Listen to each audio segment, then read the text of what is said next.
The counseling was a very safe place to be vulnerable. We both were very comfortable and relaxed just from day one. It was easy.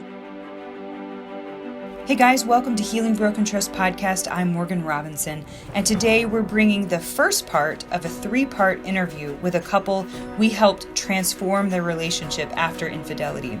So they were so gracious to speak with the members of our masterclass, and we decided that you, the listeners of our podcast, should hear what they have to say about the healing journey. We broke it up into 3 parts, so this is part 1, and we hope their story encourages you. If you would like to access the masterclass, you can go to healingbrokentrust.com, click the Get Access button at the top of the page, and create your free account. You'll actually get the first 20 minutes of the masterclass for free to see if you like it. And if you like it, then you can get the rest of the masterclass from there. So go to healingbrokentrust.com, and we hope that you are encouraged and inspired by Stephanie and Anthony's story.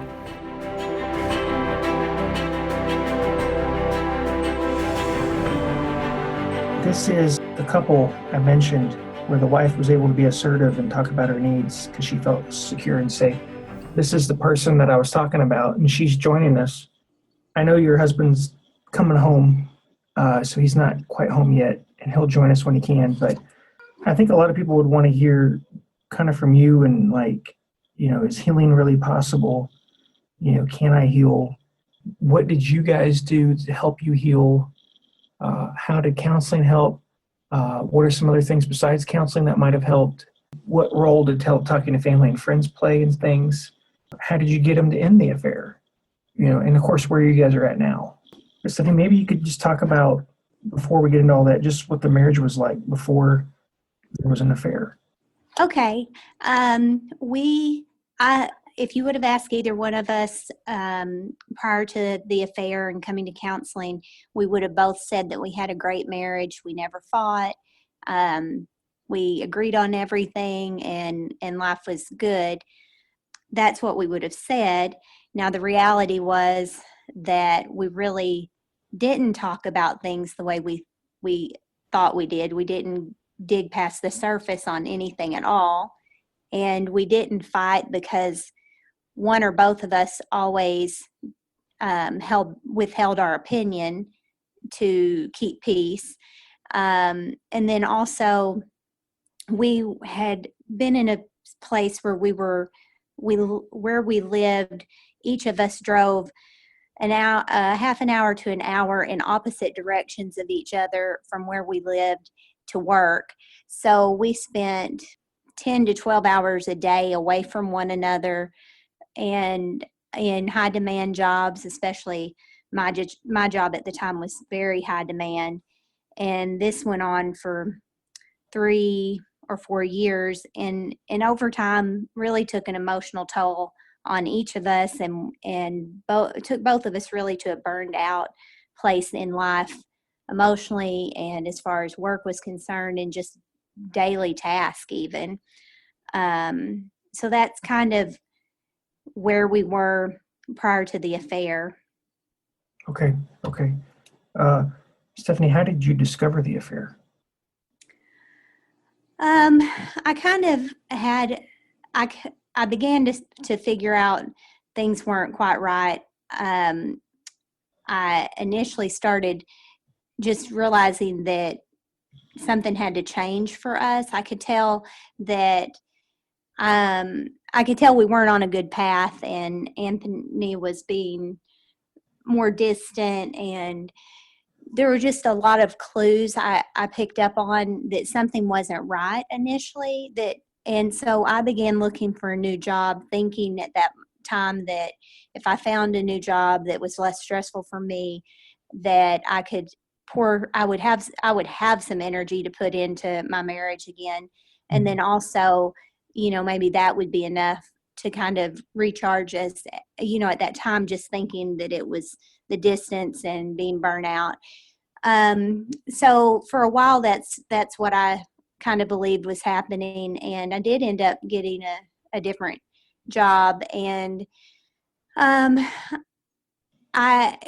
there was actually a day that Anthony called me while I was at work and told me that there was somebody who had, I don't remember exactly what was said, but he basically told me that there was a woman at his job that had, I believe he said maybe they had flirted with one another, but not to worry about it because it had been taken care of, meaning he wouldn't work in the direct area where she was anymore. And so at that time, I wanted to believe him, and I kind of did, but mostly I just really knew we were just not in a good place. And so I started to work harder at trying to correct things. And that was really the beginning. And as the weeks went by, I began to see more clues. And then he finally just told me outright what was going on.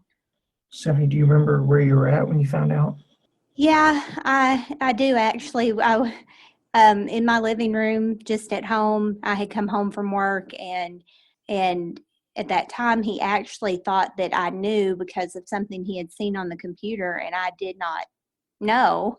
So he was kind of upset and angry when I got home, and so he told me, but he told me thinking I already knew, which I didn't know that specific.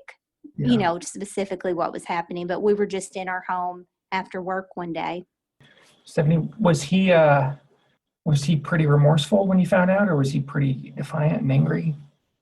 That at that moment, more defiant, just more angry, I would say, just because I felt like at that moment he was mad that he felt like he had been found out.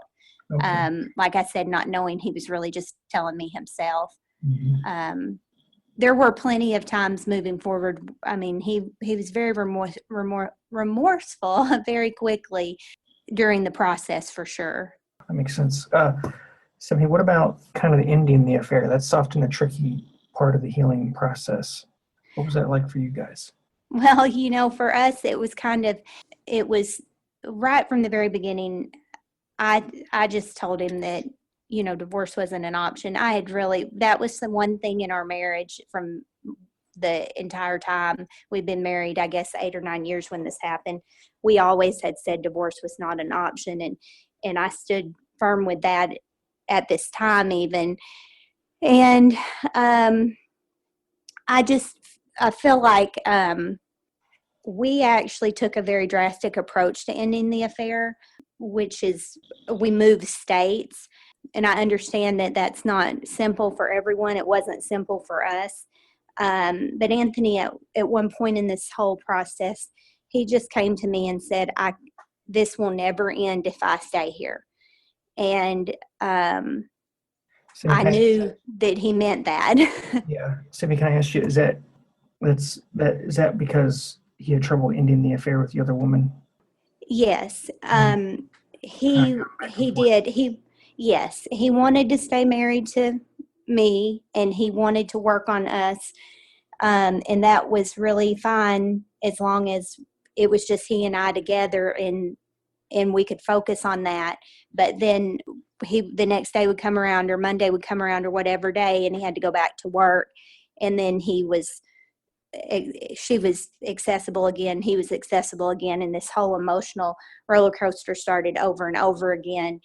No matter how much, his heart or mind would say, I choose my marriage, this was there. And if he was strong to not pursue it, she would pursue it twice as hard. If she had a day maybe where she didn't pursue, then he would pursue.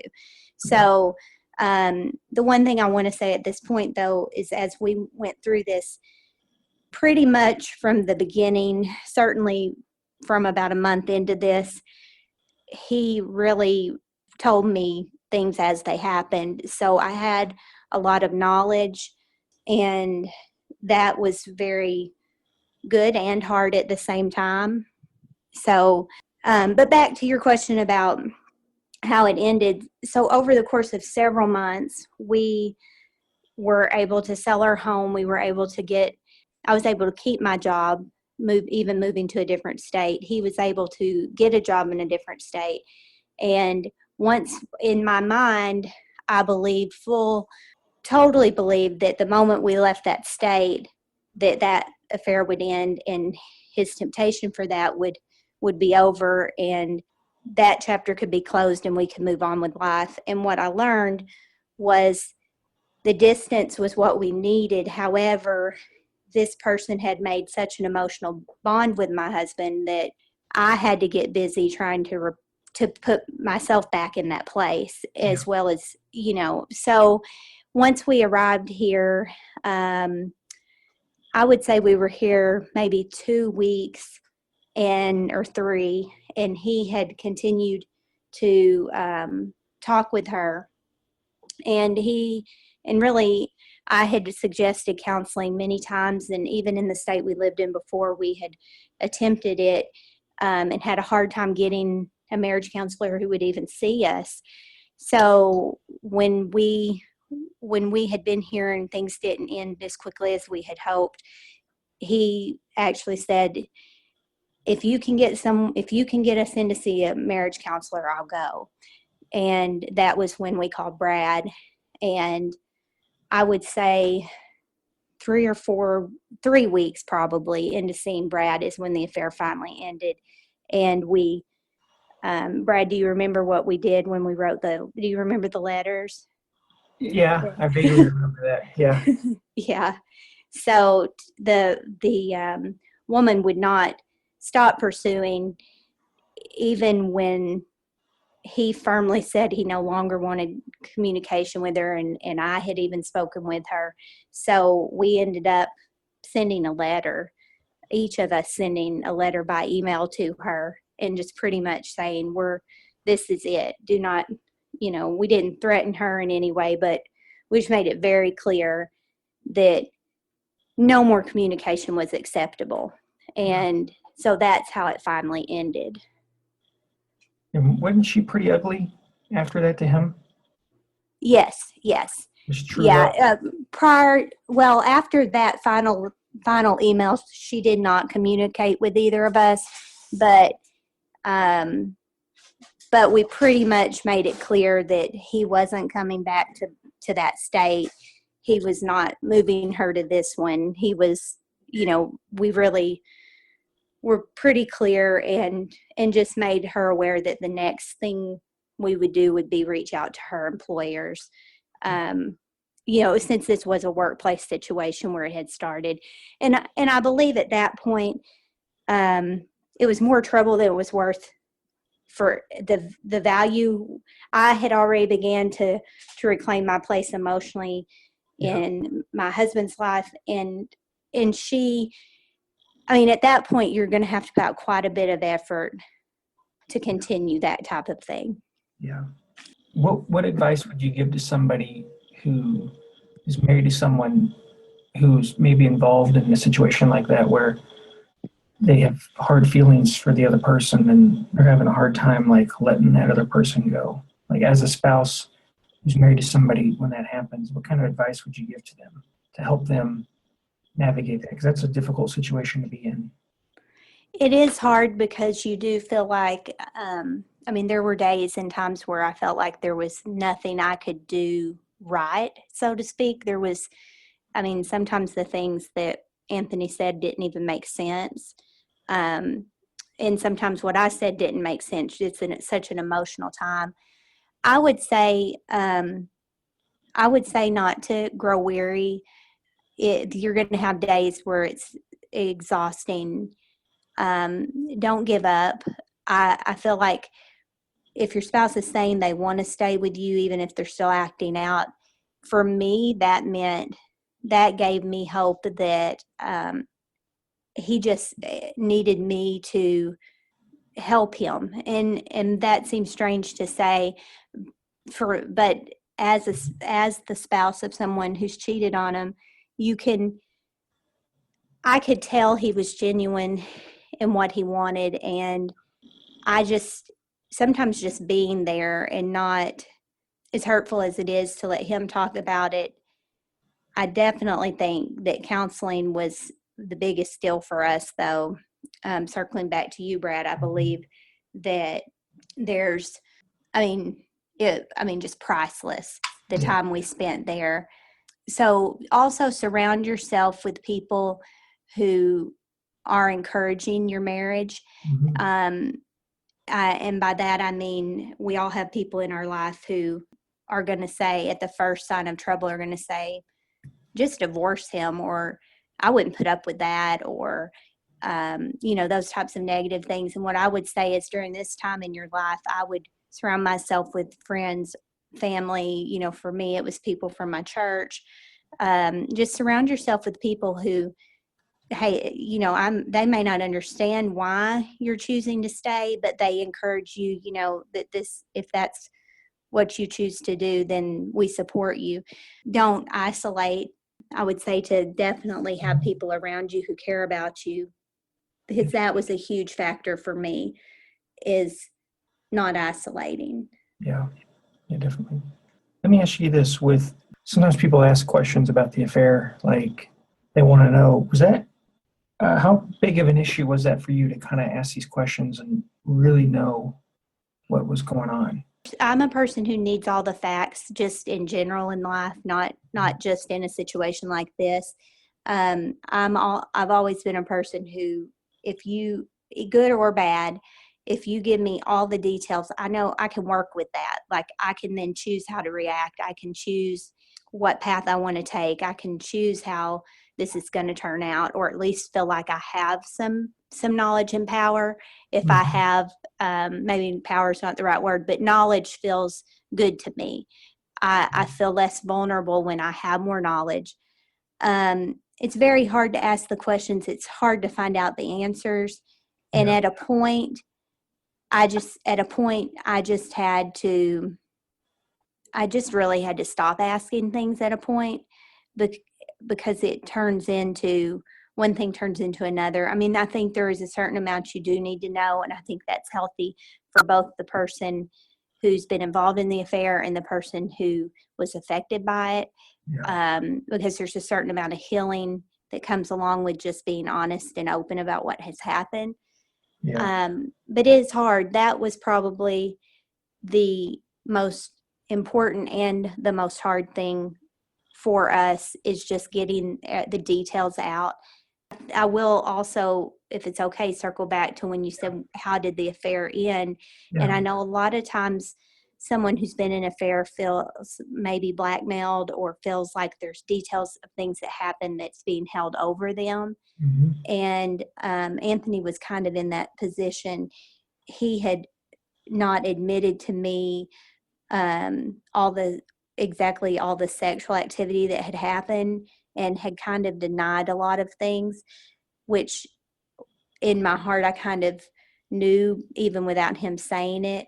But this girl had held that over him, that if we don't talk, then I'll tell her all the details.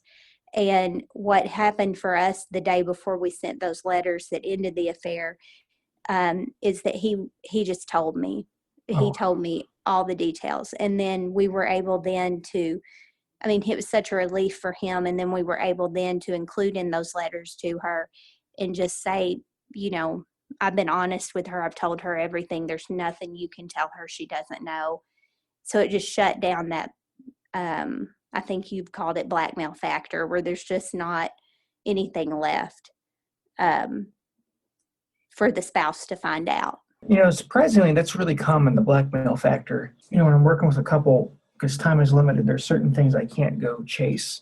There's certain things I just can't go ask about. And sometimes, I'll ask out of curiosity, but they don't really pertain to the healing process. But the blackmail thing, I can't tell you how common that is, especially by the other woman, or the other man for that matter.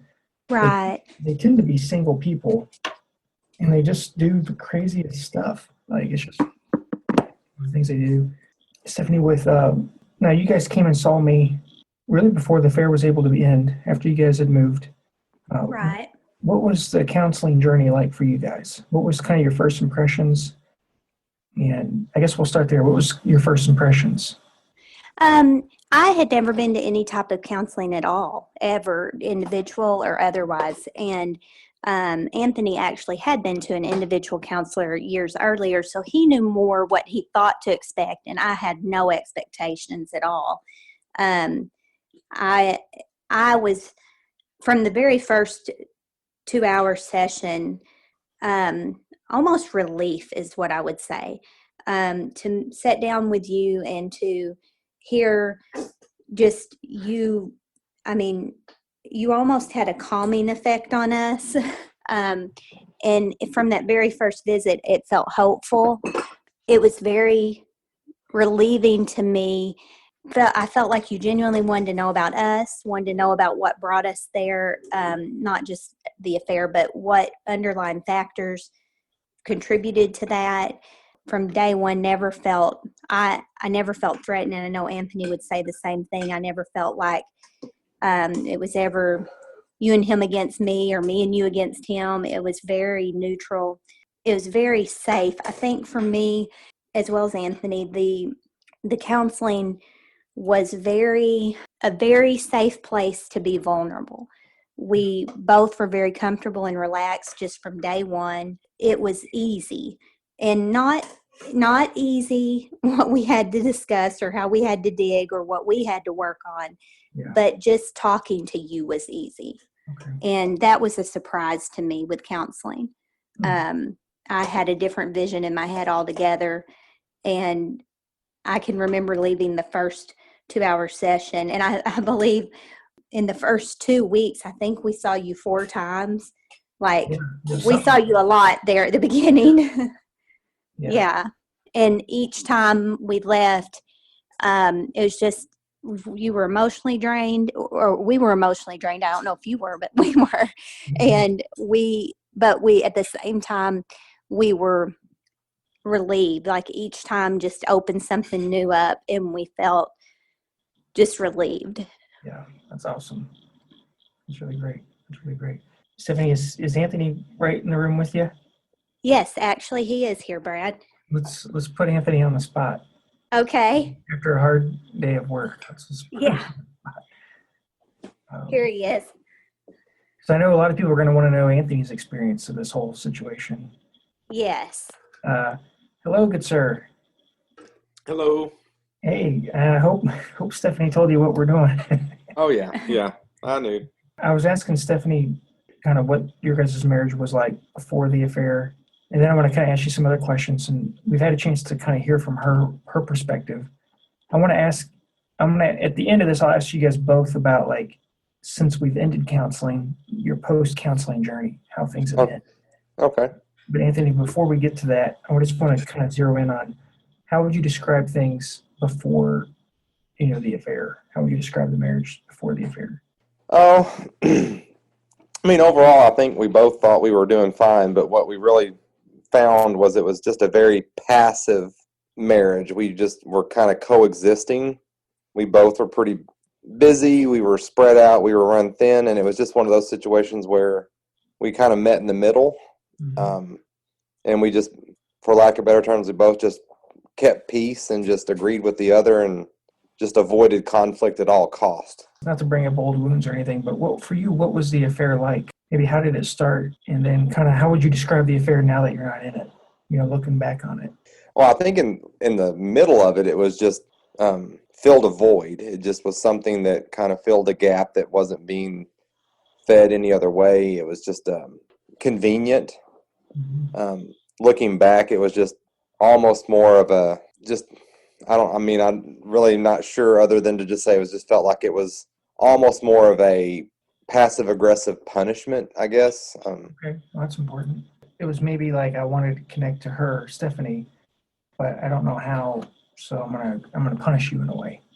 Well, that, and just at that point, I think, like we mentioned before, we were just both pretty busy, and we were being sucked dry everywhere else, so it's almost kind of was, we weren't getting any attention together, so this was a way to do it. When Stephanie found out about what was happening, what was that like for you when she kind of understood that there was an affair? Nerve-wracking, but glad it was over, glad it was kind of in the open, stressful and peaceful and happy all at the same time. Just there's kind of a relief, just Ye- happy, Yes. all of that, just getting it off. Yep. Kind of the early days, something Stephanie had mentioned is that maybe in the beginning you were kind of upset that she had found out. Was there a party that was kind of upset, like, crap, cat's out of the bag, now she knows? No, it was always more of an upset that, I think on my end anyway, it was never really mad at any specific person other than myself because it was just a self-created disaster. Okay. It's just like most guys don't really like to admit screw-ups. Yeah. And, at that point, you really have no choice. You've admitted to it. It's out in the open. There's really no one to blame but yourself. And Yeah. it was more of an anger at myself than anybody else. Yeah. I can understand that. That makes sense. Anthony, ending the affair, what was that like? Can you tell us about the process? That was just a long, disastrous process. We hope you enjoyed part 1 of the 3-part episode with Anthony and Stephanie. If you would like to participate in the masterclass, go to healingbrokentrust.com and click on the Get Access button at the top of the page. Create your free account and get access to the first 20 minutes of the masterclass.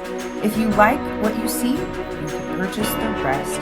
As always, this podcast is for information and entertainment purposes only.